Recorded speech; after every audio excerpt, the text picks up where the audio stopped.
As many of you know, the Contemporary Talk Series is an attempt by the Contemporary Art Center to bring in significant, consequential practitioners in a variety of fields, and to bring them in at a time when it's timely, when they're doing something particularly of note, when their practice is particularly being looked at, maybe by others in the field. And so it's very much with that in mind that we want to welcome Michelle Grabner, who is an artist, a writer, a curator, an organizer of exhibitions, and is having a particular moment, I would say, as one of the three curators of this current Whitney Biennial. So we want to talk about a variety of things today, and forgive me if I'm not swinging this way this evening. I'm Stuart Grabner, for those of you who don't know. We want to welcome you. This is the last day of our current exhibitions as well, with Fallen Fruit and Stephen Anderson. So if you have not seen them at the end of our session today, please take a chance to do that. I'll tell you a little bit about Michelle if you are not up on her varied practice.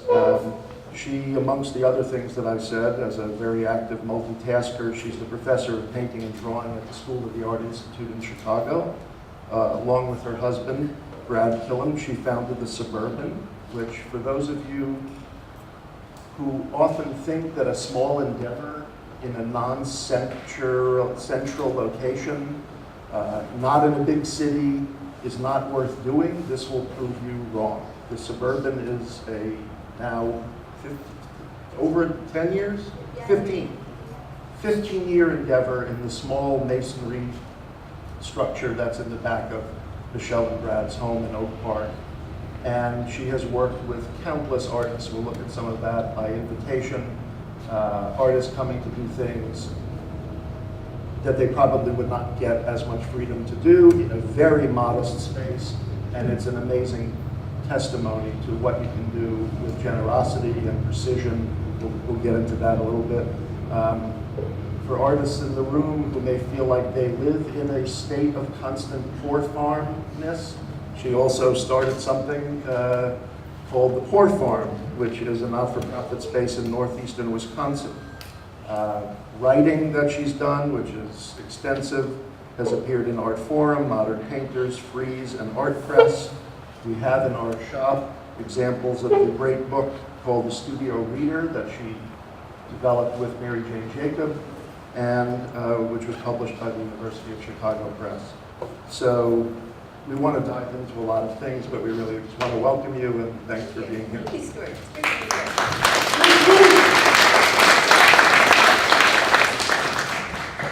here. So I want to talk about, my notes are in a particular order, and I have a feeling that the slides are in another order. Exactly. But let's talk about the idea of being a studio practitioner. And I want to quote something to you that you said, which I thought was Always dangerous. terrific. Quoted. Reading back my word. Find it, then.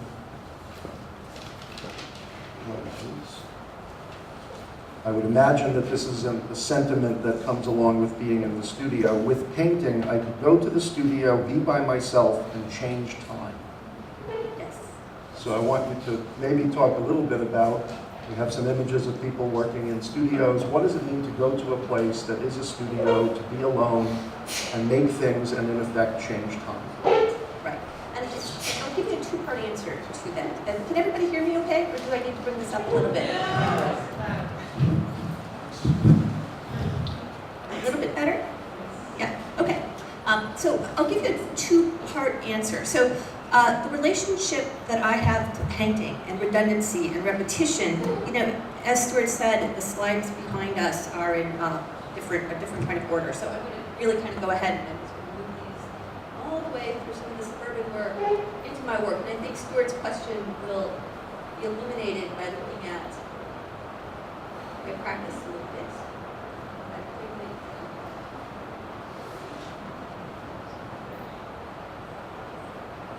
Thanks for your patience. All right, so these are some examples of early work, 90s work. So the idea of being in the studio and the protraction of time, right? I mean, just think about what happens and how we consume time and information, right? It kind of directs us. So the idea of being able to go in the studio in a very traditional way and to make work and to deal with something I like to think about as situational boredom, right? I mean, we live in a time and a culture where there's no time to be bored. If we feel bored, we're likely to go to a shrink and be medicated. I mean, we just do not understand the idea of having time alone, to have this kind of protracted time, and to be able to use a vocabulary in the studio, a painting vocabulary, a drawing vocabulary, that deals with repetition, points again and again and again. One gets to play with the elastic quality of time, which we really don't, we're told how to use time in kind of a day-to-day experience. So there's something important there, but the other answer to that question, the idea of being in the studio, is I need to be in the studio by myself to deal with these issues, whether it's boredom, whether it's a kind of focused repetition, or kind of paying attention, that's balanced out with all these other activities which are extraordinarily social, right? So whether it's curating, one is always talking to artists, even when one is writing reviews for Artforum on a regular basis, writing may be a solitary activity, but one has to step into the art world, look at work, determine and have conversations, what one is going to write about. Running the Suburban, running the poor farm, teaching, I have 3 kids. And one is always interacting with bodies, with people, with different psychologies, with different needs. So to be into the studio balances that because, I'm a simple mind in front of you. I mean, I need a little bit of both. So the painting, the repetition, the vocabulary plays out in perfect balance to the other activities which are very social. You're reminding me about a quote. It's a quote by Philip Guston quoting John Cage, and I'm going to paraphrase it, but he basically says, when you're in your studio, everybody's there with you. Art history, your friends, your mentors, everybody, and if it goes well, they all progressively leave, and then eventually you leave. And so what I want to ask you about is a little bit about your training, people who may have been mentors or people who factor into either the evolution of your ideas about art making or the evolution of the idea about what the studio is. Yeah, and I think one again, it's about attention. One has to pay attention really regularly to everybody who crosses your path, right? So an example would be in graduate school. I was at Northwestern because I could not get in as a graduate student to the School of the Art Institute, where I now teach as a full professor, but I applied for 2 years and I wasn't able to get in. I just wasn't good enough. So I went to Northwestern, but Ed Paschke was there, and Ed Paschke is a Chicago imagist, and prior to coming to grad school, I was interested in imagery, particularly found imagery. And while I was there, I was working with Ed, but then also visiting artists through those programs, and Julia Fish, longtime Chicago painter, an abstract painter, did studio visits, and she came in and she was looking at my work, and it's one of those things where you knew what she was saying didn't make any sense, and she kept going to one part of the painting, and I was making images of women in popular culture, Laura Petrie. All right, so Julia comes into the studio. I'm making these images that deal with women in popular culture. So I was really looking at feminism, its relationship to entertainment. And Julia kept going to a part of the painting that had a little pattern in the background. She said, just do this. And I'm thinking, oh, this is a bad studio visit. It's time for you to leave. She doesn't get what I'm doing. And 3 years later, I'm in the studio, out of school, and it all came tumbling back. It made sense. And, it was a 3-year lag time. But that happens consistently. So, don't be hasty when people are giving you feedback. It may not be the thing you're thinking about at any given time, but the walls may come down at another point, and that may be another door that you go through. And Stuart, in terms of history, I'm still learning now from my graduate students. Teaching, it goes both ways. You hear this all the time, it's a little cliche, but and by the fact that one is a teacher, it's really important that one is always mapping and looking at the world. So it is. It goes back. Is this on? Testing. Is this better? Can people hear me? Okay. All right. So maybe it would be interesting, given that setup, Julia's comment and your eventual movement into using patterns, be they crochet patterns, or tablecloth patterns or things that in one way or another might be constituted as a kind of representational abstraction. I mean, these are things that were grounded in the real world. They have sources in daily life, but they also are pattern-centric, shape-centric, repetition-centric. Right, no, that's right. And just so you know that those the paintings, the round paintings, the canvas are actually round. So it's a little distorted, the images are a little distorted. So be patient with them. But yes, to Stuart's question, when I came out of graduate school, you know, the things that I was thinking about in school were appropriately academic. I mean, these were things that I was getting when I was, you know, reading theory and dealing with 20th century studies. But when one steps out of school, one is in a different context, and it's important for one to not overreach. I mean, there are amazing artists right now, and I'm including some of them in the biennial, that are research-based artists that really kind of delve into a kind of study and then create artifact around this research. But for me, as a young mother coming out of school, you know, it was really about order. It wasn't so much about the domestic signifiers of a blanket. It was really about creating order in which one could have a fully invested studio practice and being a diligent mom and, you know, the part-time teaching that one needed to do to kind of continue it. So, yeah, I don't ever shy away from pragmatics. I mean, I'm one of those people where, you know, the limitations that are posed to me, I welcome them because I find more freedom as the, you know, as the contours close in. One of the things that you just said reminds me of conversations that I've had with many women artists over the years about repetition and being able to leave regular life and going back into the studio to deal with something that you could just pick up on. So if it's a grid-based work or it's something that one could leave, it's not a kind of, I'm making this image and this activity in a one-shot relationship. It's kind of talked about under the umbrella of piecemeal work. So in relationship to the idea of you working with time, time is something you could enter into and move towards and come back to. Yes, that's right. You know, just in terms of studio practice, I think it's always interesting to ask artists what the relationship is to the everyday, their studio practice and relationship to the everyday.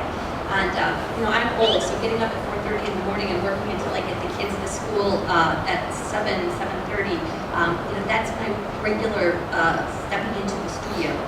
And then maybe I get back to the studio, or maybe I go into school, or maybe I'm on a plane to Atlanta or to New York. So trying to get that kind of consistency on a regular basis, but it's not predictable.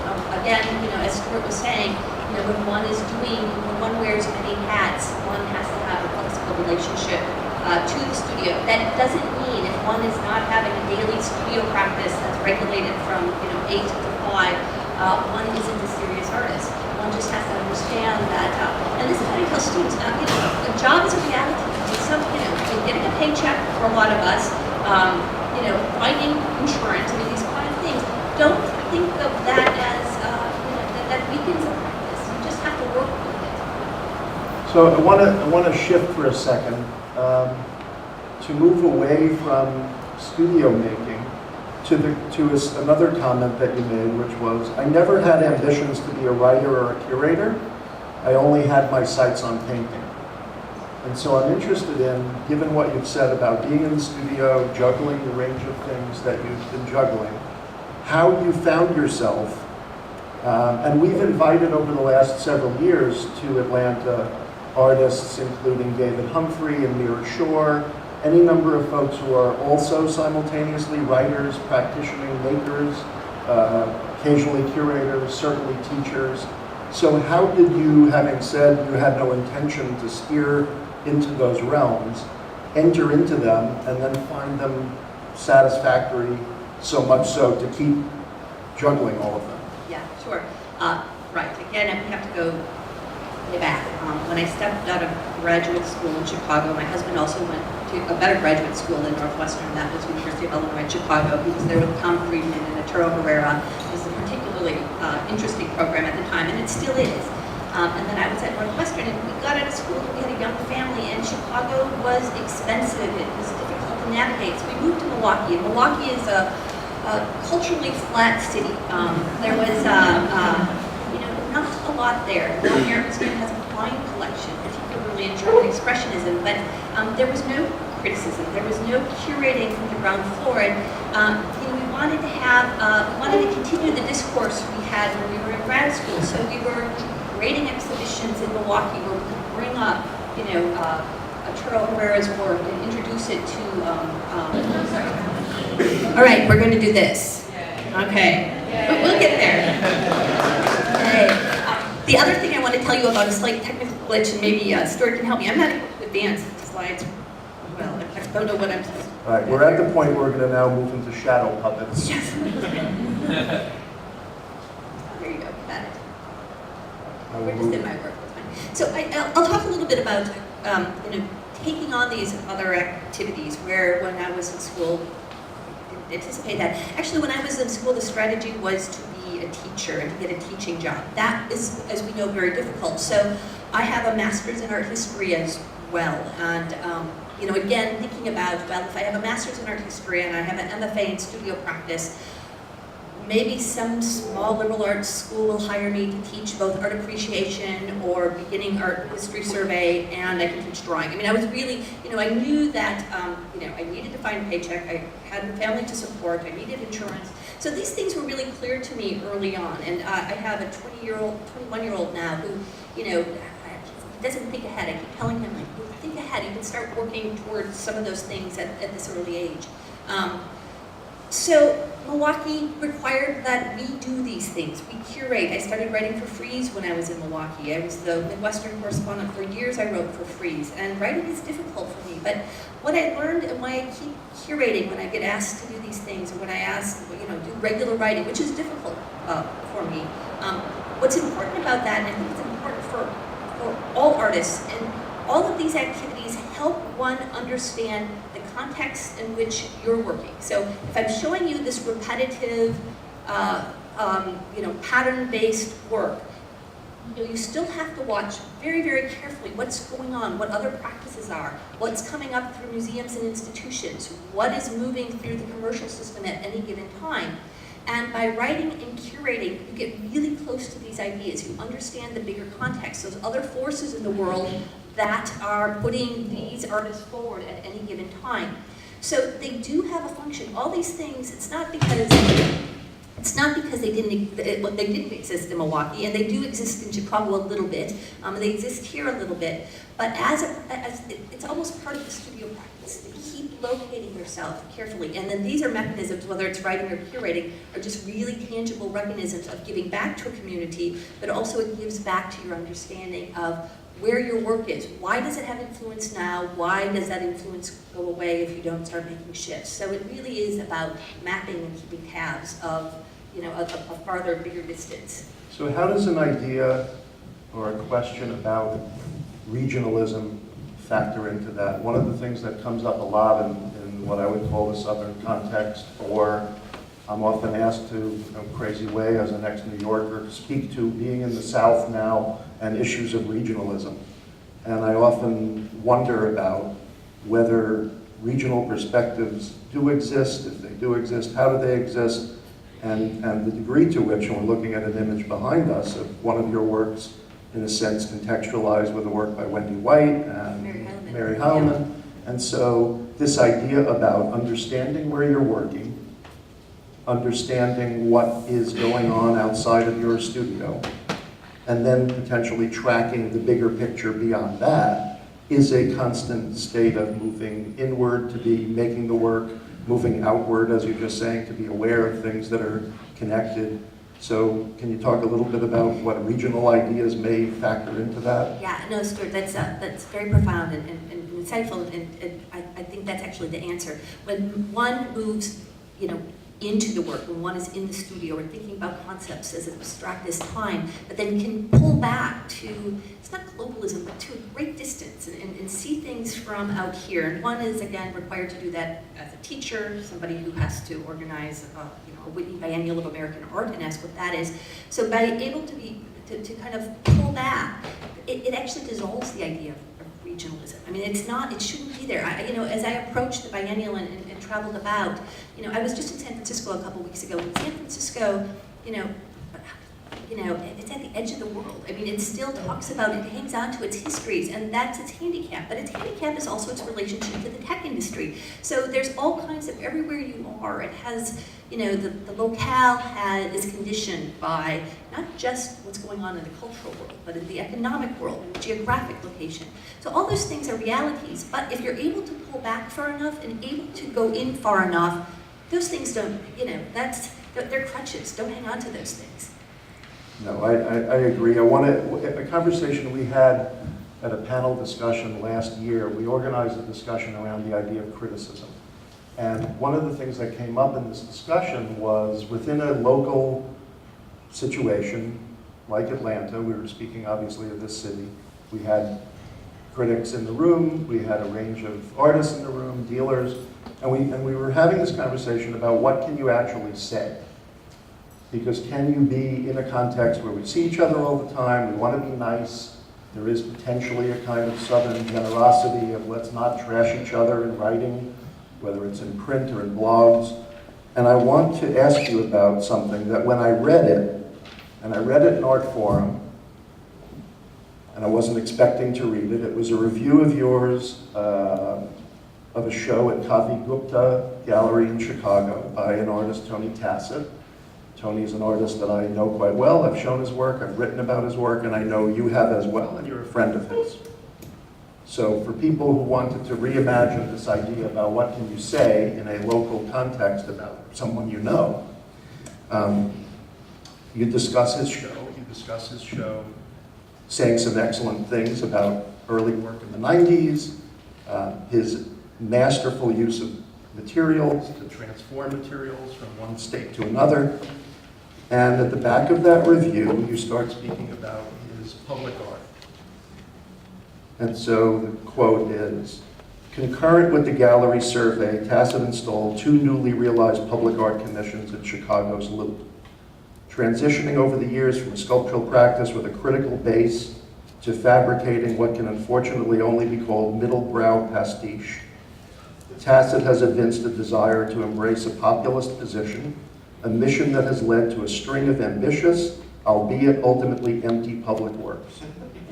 You go on to say, Tassett no longer invests in a practice that is critical, resistant, and self-reflexive. Exploiting the cultural codes of spectacle is not nearly as challenging as questioning them, a task that Tassett has proved himself capable of pursuing with admirable dexterity. And there are pieces in this canon of Tony's public work that I would totally agree with that statement that you made. And I find it something that I just had to ask you about because of you wrote it, you knew it was going to be there, you knew he would read it, and he's currently in the Whitney Biennial. Right, I included one of his big public works in the Whitney Biennial, which you will all be able to see. It's so talk your way through Riverside that. Park. Yeah. Right, it's a very different piece. I can explain that a little bit if that's something we want to go into. But how do I get into that? Sure, I got some blowback from Tony and from people who support Tony's public work. But any kind of good criticism. I mean, this is the thing. We don't have a canon. We don't have theories that we can overlay in contemporary production anymore. I mean, there's, in academia, there's something called new materiality or affect theory that we can kind of pull forward. I mean, they're fashionable. They kind of come and go, and I like to use them because they're a frame in which one can evaluate work. But with Tony, somebody who I've been invested in his work for a very long time. Tony is and was a professor at UIC, where he was my husband's teacher for a long time. So, even though he's just a handful of years older than I am, generationally, he's very influential in terms of how I think about contemporary work. And, I've been following him and wrestling with it for a long time. So setting up this frame, championing some of the old work, tells you a lot about me if you read that article, where I think work should be powerful. It shouldn't just succumb to a popular bit of amusement on State Street, a kind of awe position. Those are glorious things, we all like them. But in relationship to some of the harder things he was doing, what does that mean? How can somebody who has who's dedicated many years of his life what unifies these things, these kind of very popular, large-scale elements to, again, some of these kind of very kind of critical, self-reflexive works. And quite honestly, what in Tony's work, it's a kind of relationship to ego, a need to have an audience, a relationship to a myth of the artist that is pretty interesting. As a guy, a dude artist, but for all kinds of reasons. And it's that psychology that is most interesting to me, and if it, and that's real to Tony. But if it can do something else, like again, have a critical platform, have us look at the whole mechanism of art, as some of those early works do, ideas of consumption, bring that forward and challenge some of this other work. I'm not saying that I'm right in that assessment, and again, we have to, in the world we live in, we have to be prepared to rethink that, and thus, I'm not backpedaling by including Tony, a monumental piece by Tony in the Biennial. This is a particularly different piece because it includes everybody who's an artist in this room is likely to have their name on this piece. It's 400,000 artists that are listed on Art Index. I mean, it's just the inclusive, it just represents everybody.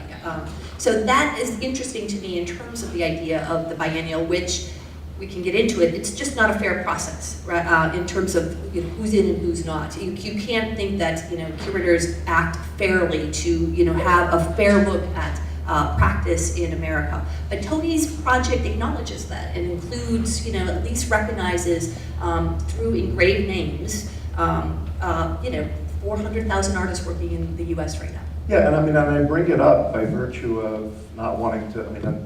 Tony has a long career that has, like most careers, which get past a few years, cycles. You can't name a band you like, you can't name an author you like, you can't name a filmmaker that you like, where you just unabashedly love everything they do. I mean, that would be miraculous. I think the challenge is to have a very high batting average of thoughtful, excellent work over many years. But the question of critical response is a question of what are we allowed to say, even about artists of significance.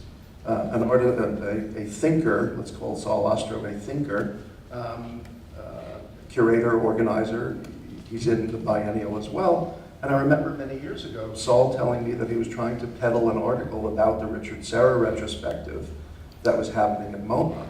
And his framework was why there are no Richard Serras in the Richard Serra show at MoMA. Because the MoMA show had sort of categorically left out some of the most messy, scattered, rubber, experimental works in favor of, I think everyone agrees, the rather masterful torqued ellipses. And Saul felt that, in a sense, that was a misrepresentation of Serra. It was hard to argue against the dominant support for those big works. And everybody thinks those big works are amazing, so how could you not focus on them? But it was a question, he said, and not a single person was willing to sort of publish this. And so what's interesting to me is this question of what we are allowed to say and how often either we are self-editing or other entities are editing us. So maybe a question for you is, as you tried to write about art over the years, how much tinkering with what you wrote or how much dialogue with editors have you had about trying to adjudicate what's going to come out in print? Because certainly that review stunned me in the fact that it was one of the few critical things I read about an artist in a very long time. Magazines, they're for-profit entities, right? They have to sell things, and they sell things by ads. So if there's a lot of critical pushback from a gallery, that gallery will not take out a full page ad. I mean, you have to understand that art magazines are in bed with money, many of them, not all of them. Frieze magazine, I was writing for maybe 7 years, and then in 2003, 2004, they decided to have a no negative review policy, just categorically. That's changed because the editorship has changed. So different venues have, different kinds of understanding. Artforum is a complicated place to write. I mean, they basically, almost rewrite every sentence. I mean, it's a back and forth, it's an editing process. And as a result, they're flawless in terms of copy editing, but they also have ideas. And it was interesting because I've written I've sent them harsher texts before, and they neutralize them, and this one they were okay with, the Tony Tassett one. So, you know, it's this kind of back and forth that one has to have.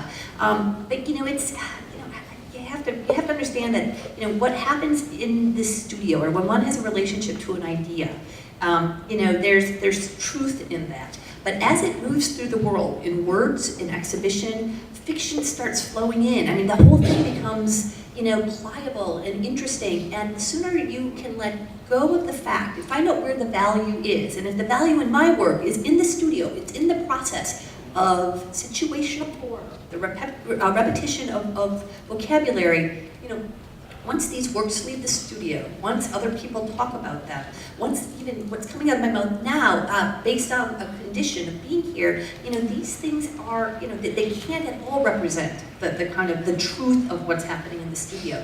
So one should be able to play with that, but also be emboldened to, you know, lay down a kind of criticality with it. You know, it's only respectful to the artist, to the work, to the practice, to the bigger thing, right, to the bigger idea.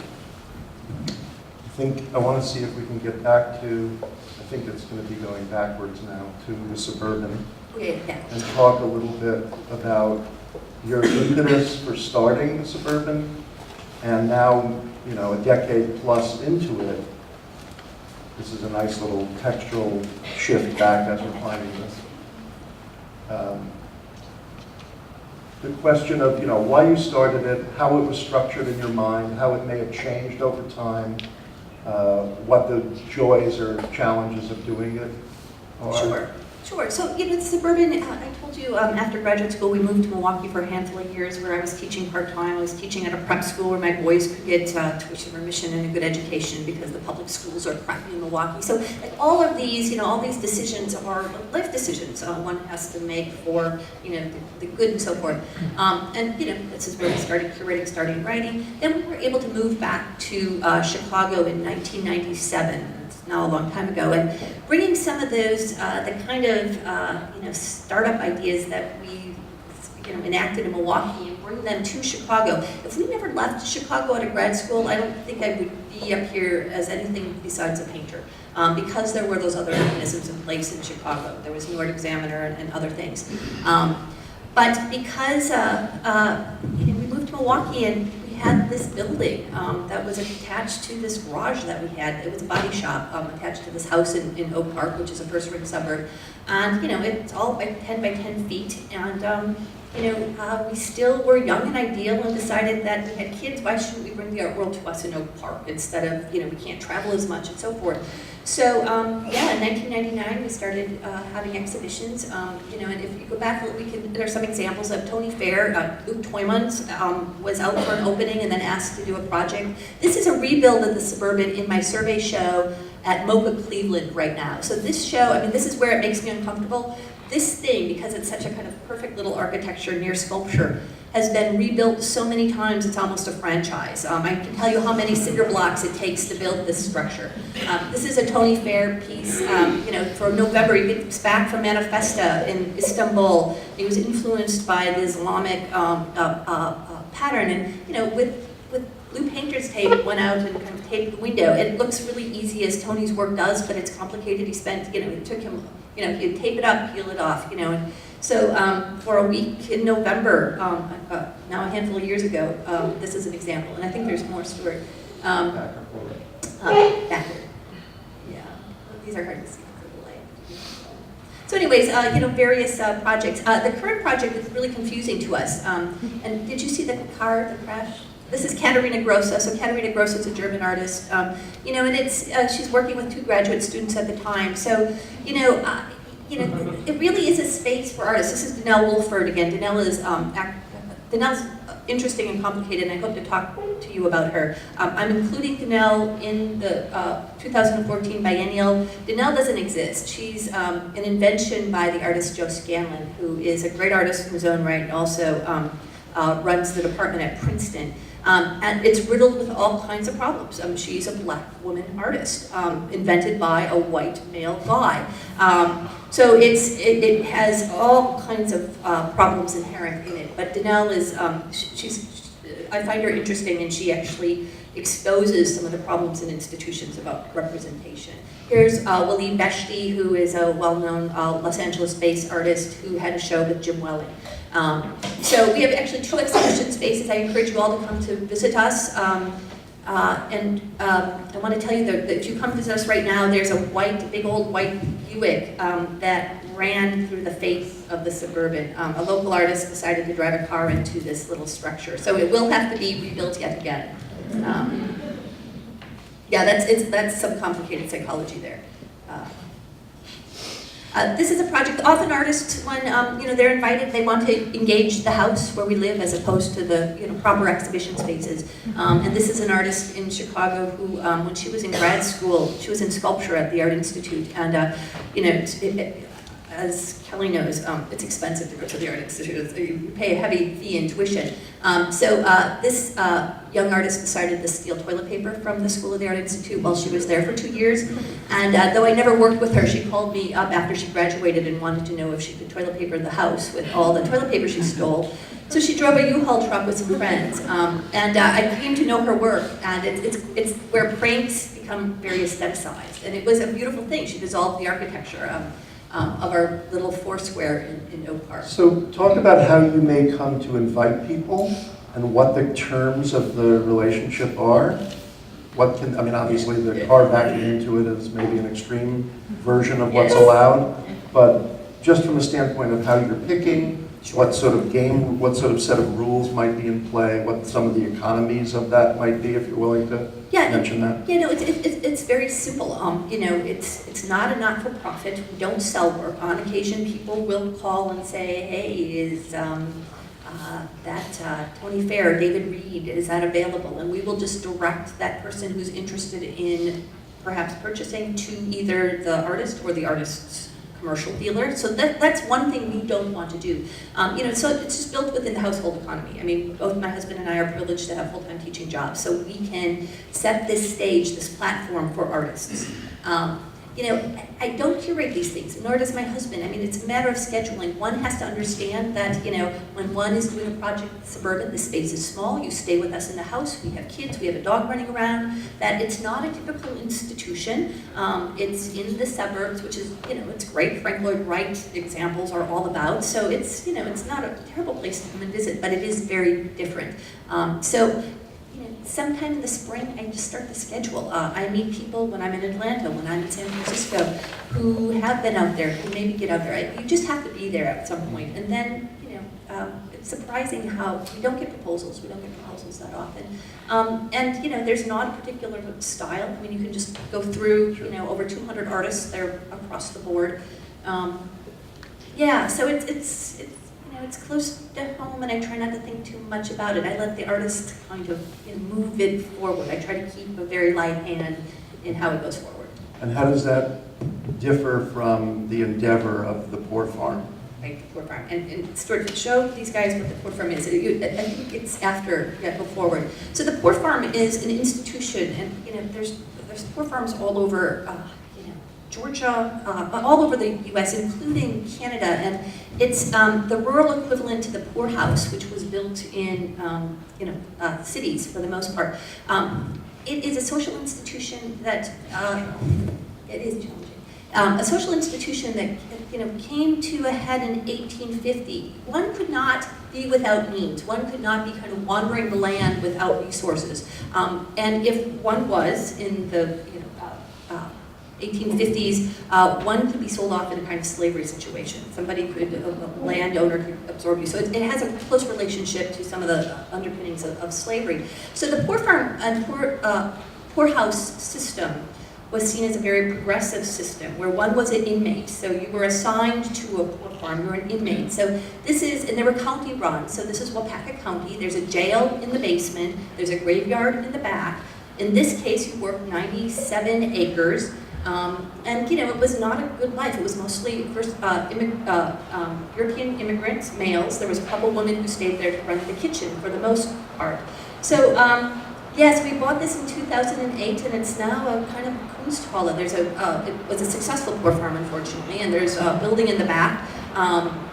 where we use it as a kind of residency, but it's not a formal residency. If somebody has a good idea, if somebody wants to take their graduate seminar in sculpture to spend a week in March there, they can do that as well. So yes, this has been, and we have exhibitions. It's basically the Suburban's rural cousin. We have an exhibition that lasts the full course of the year. It always opens in August, and then it will come down in June of the following year, and then we rotate again. It has a summer school. You come and join us, and there's a summer school that is a blend of universities from the Twin Cities, Madison, Milwaukee, Chicago, teachers involved. So it's also a kind of social place, but it also has a proper exhibition space. So I want to shift to, I think it would be obvious, maybe, that the nature of your work as an exhibiting artist, the nature of what you've done with the Suburban as a 200 plus programs and projects, the Poor Farm, that range of activity over the range of time that you've done these things might have caught the attention of people thinking about this year's biennial. So I want to ask you how it came to be that you were selected to be one of the co-curators, what some of the expectations were as you began that process with Stuart Comer and Anthony Elms, where you find yourself now that the show is sort of a couple of months away from opening. Maybe you can talk a little bit about that experience, the Whitney experience. Yeah, and how I've come to be in this position. As I come to know it, I will lay out before you, and then guide me along, Stuart. As I start biting off this question.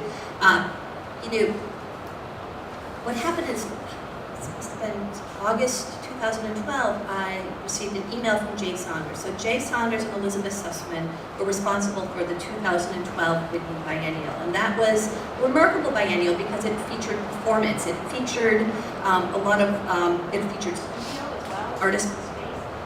But what was particularly, who's saying this? It's the rain, folks. All right.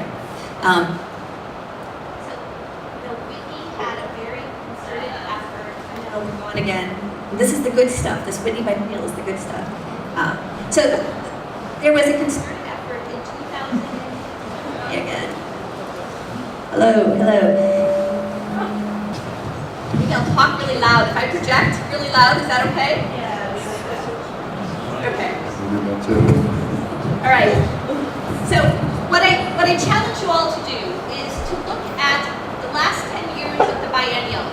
Biennials every other year, and you'll understand what's going on in terms of curating, right? There were a couple biennials in which, the kind of international suave curator came to the fore, whether that's Felice Bird or Francesco Bonami. So you can really map, by looking at the biennial, what's going on in relationship to curating, and how curating is taking a very heavy hold in defining the contemporary art landscape.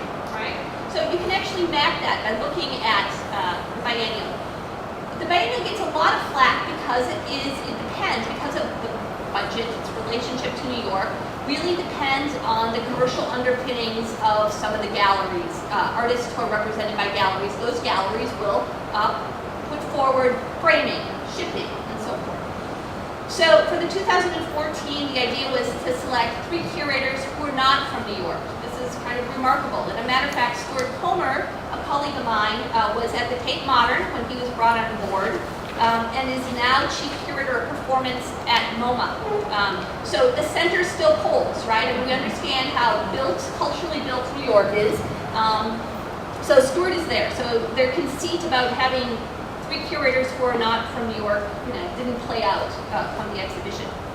So that was their way of thinking about representation. This goes back to Stuart's question about regionalism before, that here we bring artists from Anthony Elms, who is in Philadelphia. I'm based in Chicago, and again, Stuart was based in London, but now in New York.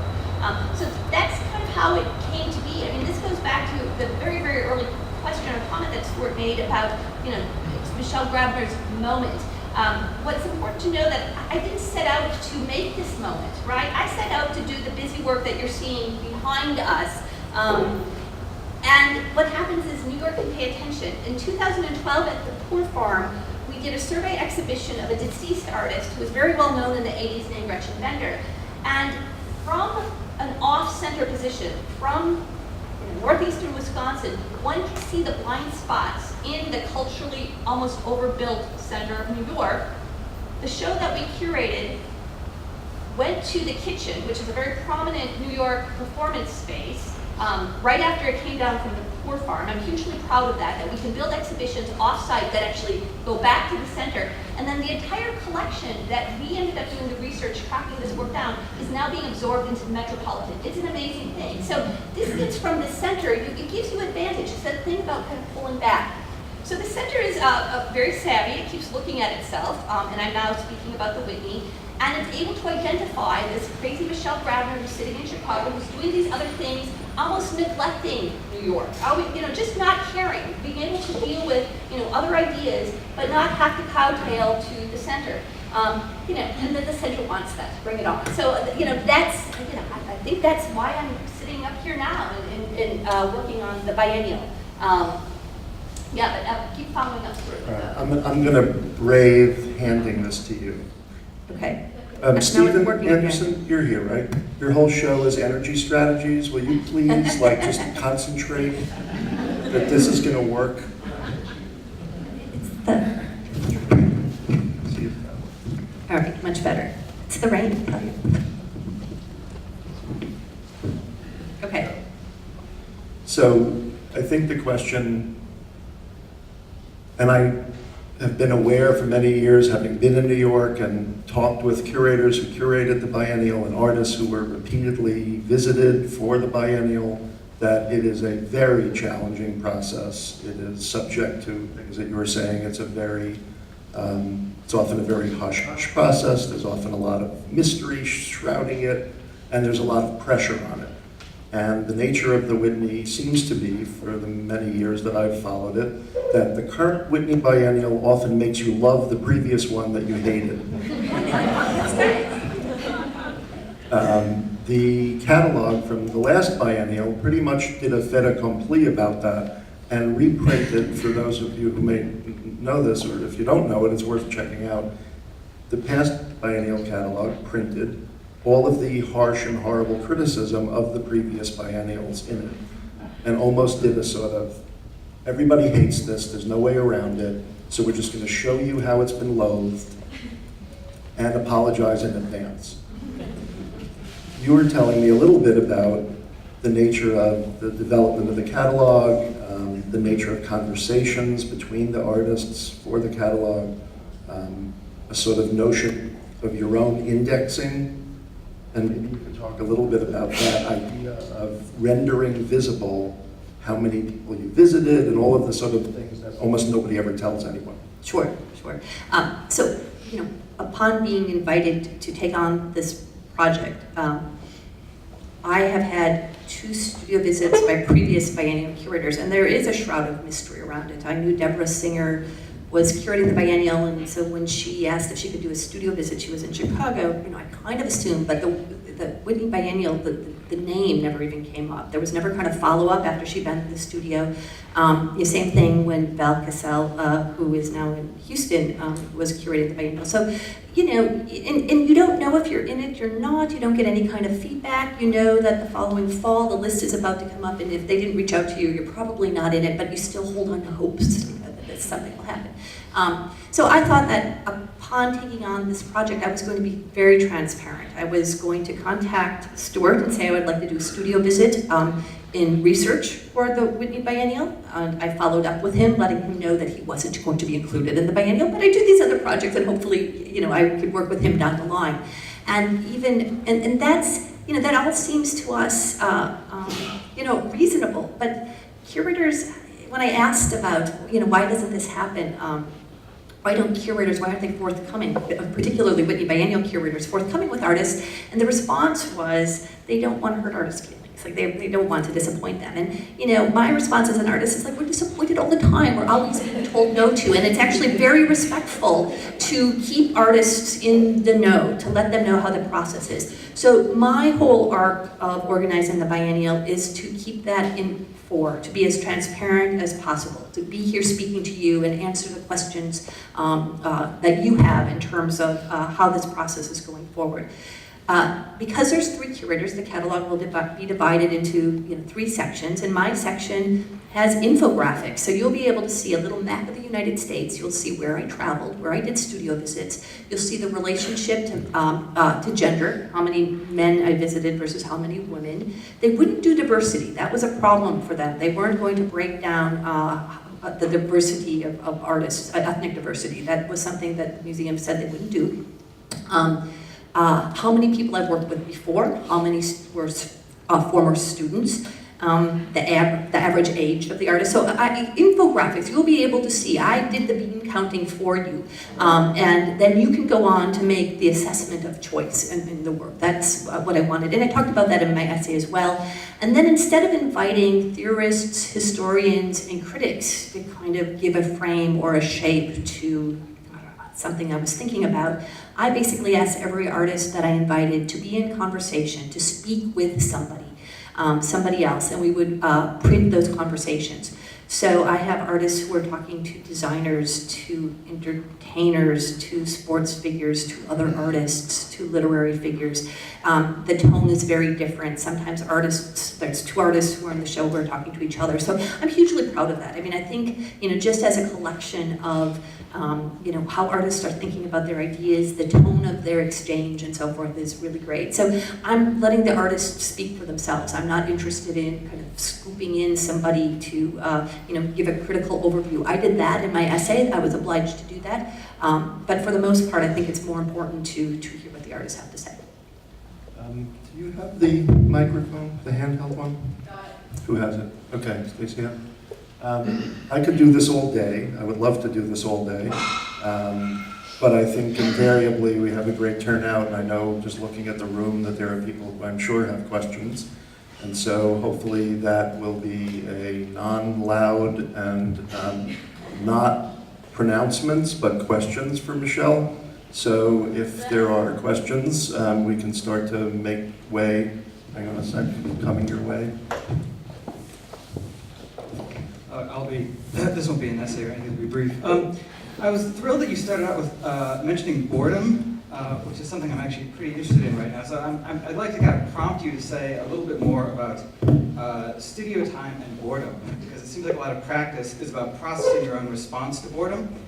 In particular, I mean, there are 2 kinds of responses to being bored. One is a kind of repetition until you become absorbed in the activity, which is a way of transcending boredom and compressing the way that time stretches in it. And the other is in these contemporary practices like provisional painting that are mostly about processing boredom by reverting to a kind of impatience. Right? So that's, if you could say something on that, that would be terrific. Yeah, I'm going to actually bring it back to the Whitney Biennial. I included David Foster Wallace in the Biennial. That was my choice. I have some of his notebooks, and I've been getting a lot of people are puzzled by that. But it is because of his interest in boredom or the shift, right? In terms of if one thinks about infinite jest and the idea of distraction, that we're constantly seeking distraction, and the idea that it's the notebooks from the Pale King that I'm including, where one is thinking about the human condition of being bored. It's a very important place. There's a handful of books. This is where I know, and one person's boredom is another person's meditation is another person. I mean, I get challenged on that a lot, but I like to use boredom because I think it has negative connotations. Again, as a culture, that words that we want to run away from that word. There should be no reason why we are bored, but it is. We accept it in our 8-year-old, but as adults we don't. And I think David Foster Wallace has built. Has talked about, kind of built literature around this condition. And I like, Foster Wallace is so interesting because he will embrace cliches, and because cliches are based in truths. And then again, we're a culture that wants to be, unique in all kinds of ways, and we avoid these kind of generalizations. But, I take them head on, whether it's in my painting, the idea of a gingham motif, which is, somewhat prolific and a cliche in and of itself, to, ideas of how one is philosophically, and how one engages in the studio. So yeah, and I want to say that I saw another book called, it's not about boredom, but it's how to not do anything. It was talking about overproduction, that we're in a position of, autodidactic production all the time, always busy all the time. And so there's a parallel with that. I haven't, I have to go to Amazon and press order now for that text, but yeah, so that's something that is very interesting. And as a result, there's a little bit of a Marxist underpinning. When one is bored, one is not consuming, right? And this is, you feel capital's pressure to, it's capital that's telling us not to be bored, because we're in a different space and time of our own. Hang on a sec, Carol.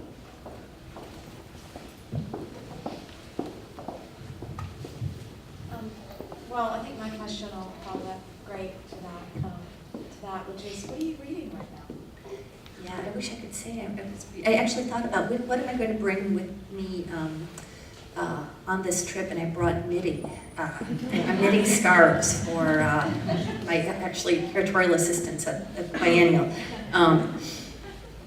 It's funny, I did so much reading in preparation for my essay and for the catalog development that I kind of don't know where I'm going to jump in now. I mean, it's such a big research project, and there was so much that interests me, and again, I have stacks and stacks of books. I have George Saunders. I was going to throw that in there.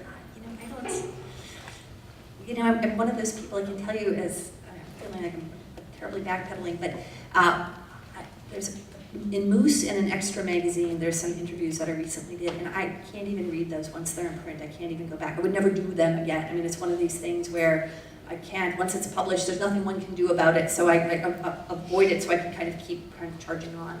So I'm not reading anything right now. Would you mind me asking, what was the last book you did read? The last one you put down there? This is moving into Sarah Palin territory, I feel like, very quickly. Yeah, I've been reading a lot of poetry, particularly Mary Oliver, and Elizabeth Bishop. There's a catalog. Elizabeth Bishop, who's also a poet, made these beautiful, exquisite drawings, and there was a catalog, an exhibition catalog that I just finished reading last week on Elizabeth Bishop's work. But that was an essay.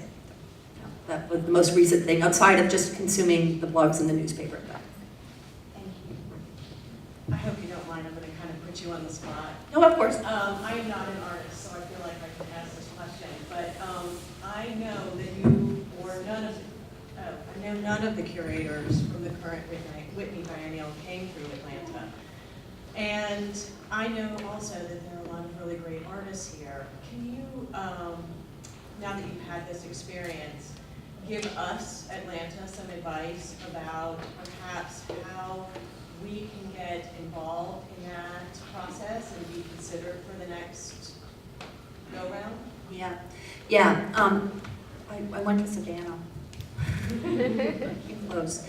Yeah, this is interesting. I'm going to tell you something I told Stuart yesterday about Chicago. So, there's inevitably 2012 Biennial, there was one person from Chicago, I believe, and then 2010, both Julia Fish, who I mentioned earlier, and Jim Lutz were included, right? So Chicago, has these people. And, at the announcement of the curators a year ago by the Biennial, I was contacted by some very powerful curators in Chicago. Let's say they're housed at the MCA and the Art Institute.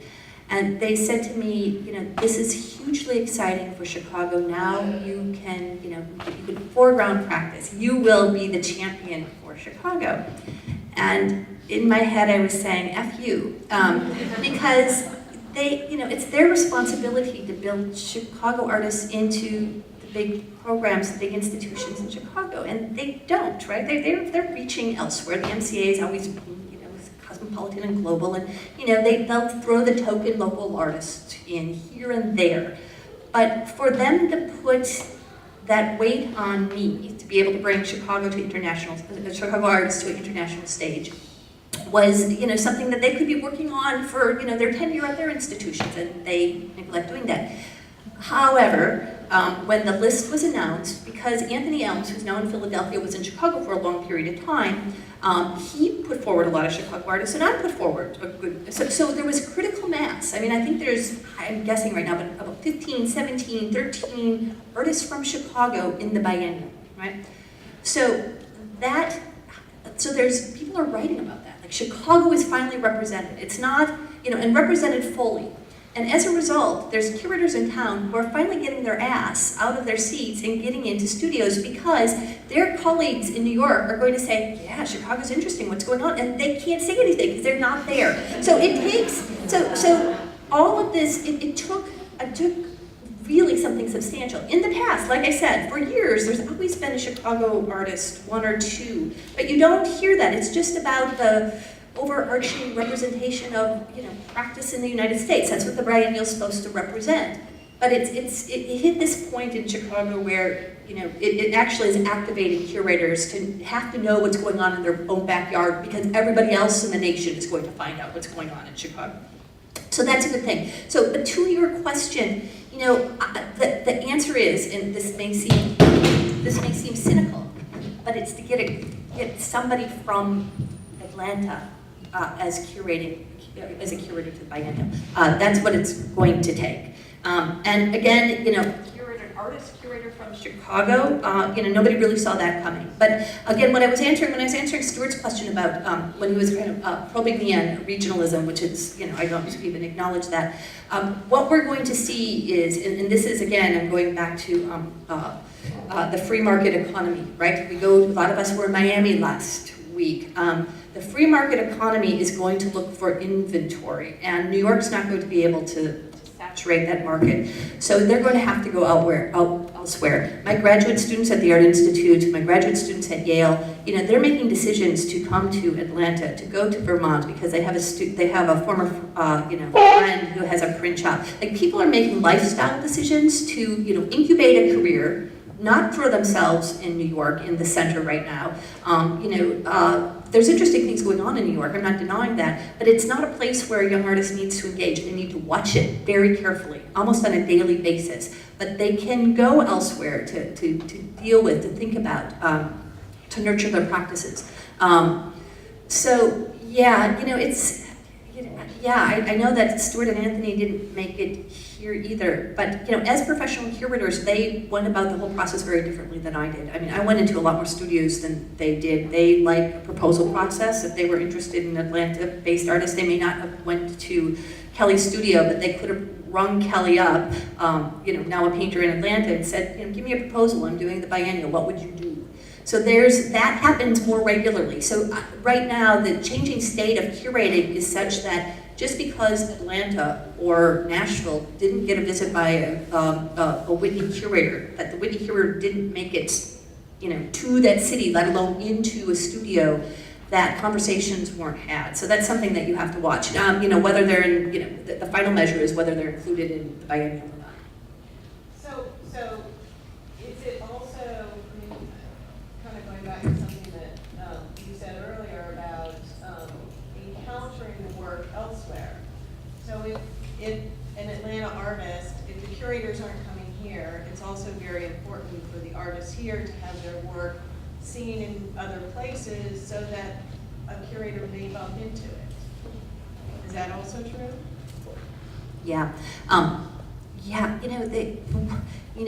There's a reality to the market that's really shaping discourse in contemporary art, and that reality, it's the market stalls, which are the art fairs. And what I tell artists in Chicago, we don't have a great commercial underpinning in Chicago. That's not probably equivalent to Atlanta based on population and art schools and so forth.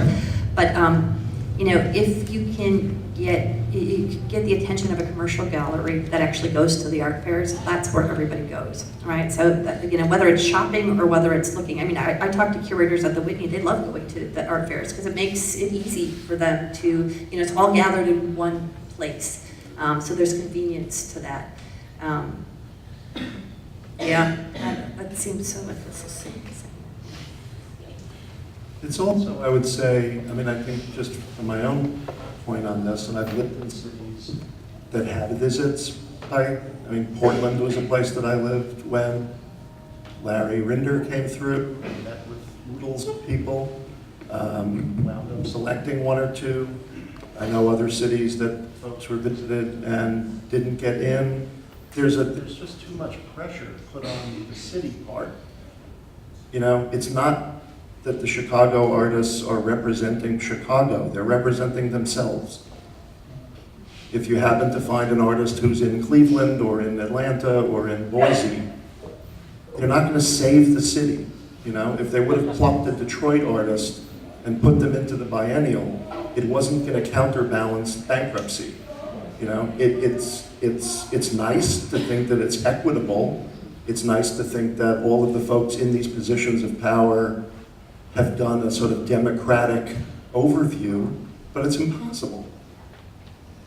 And I think to your point, one of the things that is, and I think you know this very well, Rebecca, as a writer and as a curator and as a person who's out and about, that any number of people that I can see from my little perch here, that everybody in the room is doing some version of trying to get their work made, get it made in an ambitious and thoughtful way, get somebody to see it, get several somebodies to advocate for it, get people in the front row and in the back row to buy it and write about it.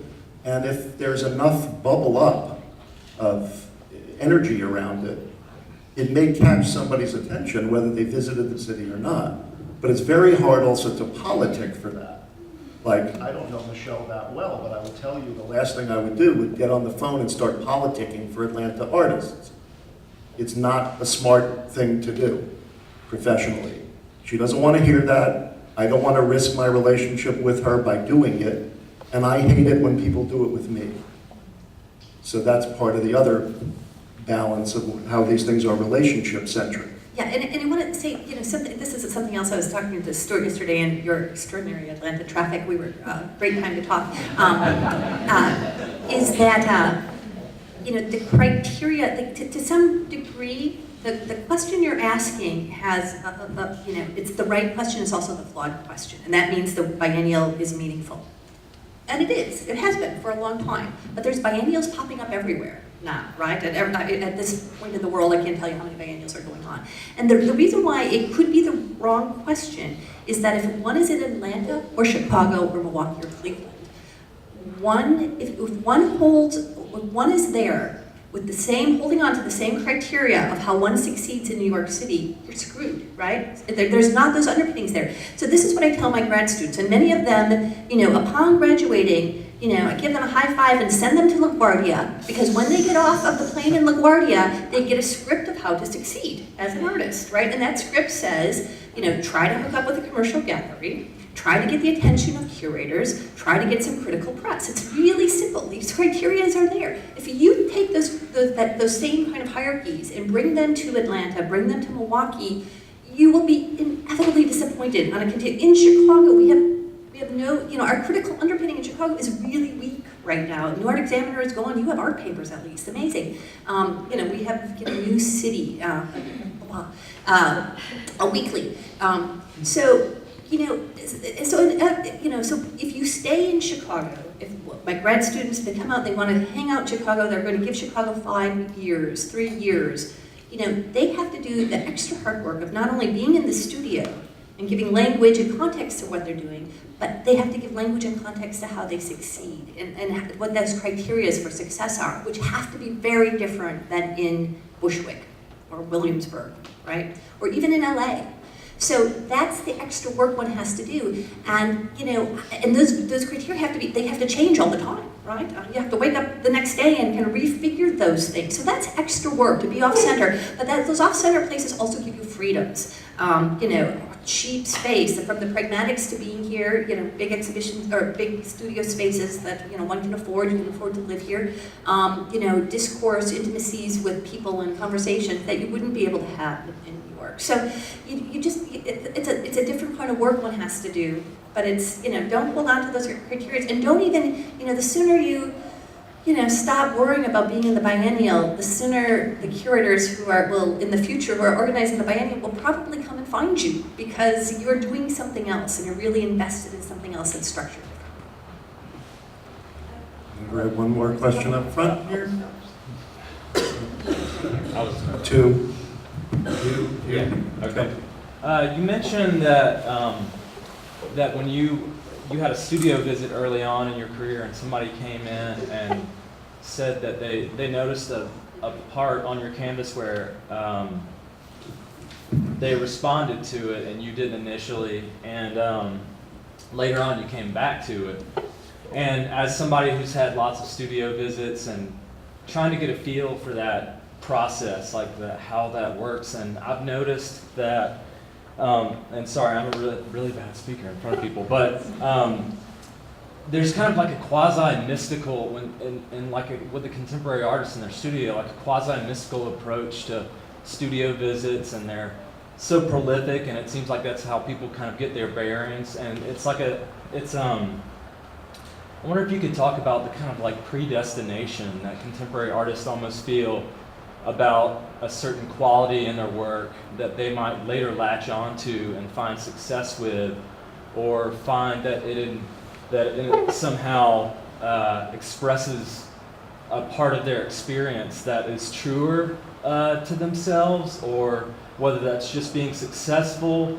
And I think that links to also just how many groups and genres of artists, like Chicago Imagists, they kind of resist that, and how personal their work is and how figurative. And I just read lots of interviews with Chicago artists that kind of resisted that predestination, where somebody might seek kind of this global kind of community of practice of forms that somebody might tell you, well, that looks like something that could work. I wonder if you could talk about that, because you've done so many studio visits and you've had so many as well. I just wanted to hear your thoughts on that. Yeah, I think it's really different now. In terms of the Imagists, they were getting some attention in the day, but Chicago, like Atlanta, I can talk about the contemporary set in Chicago, like what we think about Chicago now. Like Chicago, from a center point of view, gets a soundbite. They get what is going on in Chicago right now. We would say it's the black male artist, kind of spearheaded through Theaster Gates, right? Here, James Marshall's been there for a while, but that is defining. And I can live with that. That's not a truthful soundbite. There's a lot of interesting artists there, but that's the frame Chicago gets from the international world right now, and that's cool. I mean, it hasn't been that for a while. It was the Images for a really long time. So the idea of Chicago being a black metropolis, and that there's artists that are representing that, that's it's a problem that we get a soundbite, but that's it. I can live with that. The Images, and this is what also is interesting. This goes back to, again, the free market in terms of this thing that's the economy in the art world. Whether it's Carl Worsum or Jim Knott or Ed Paschke posthumously being included in a Whitney Biennial. Phil Hansen I included, who was affiliated with the Images, is included in this biennial.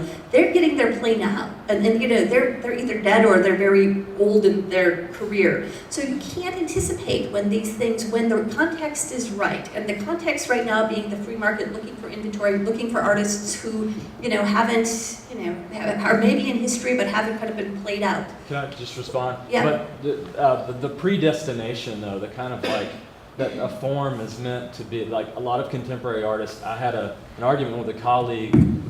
He said that someone came in his studio and told him just to do what everybody else says to do.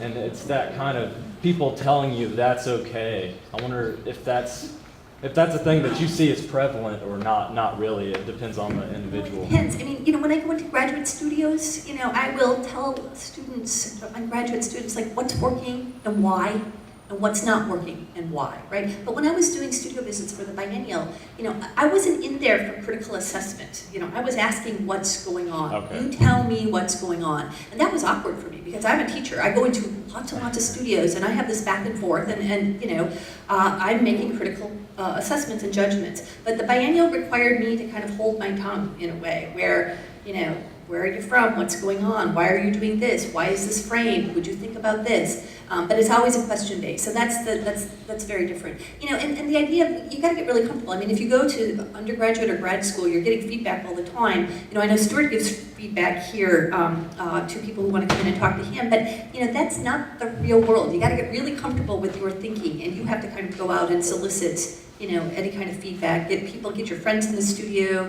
You can invite curators to the studio. It's a Mr. Toad's Wild Ride. I mean, curators aren't trained. I mean, it's a curatorial curation. It's a curatorial industry right now. You can go to curatorial programs. They're all over the world. It's a money-making endeavor.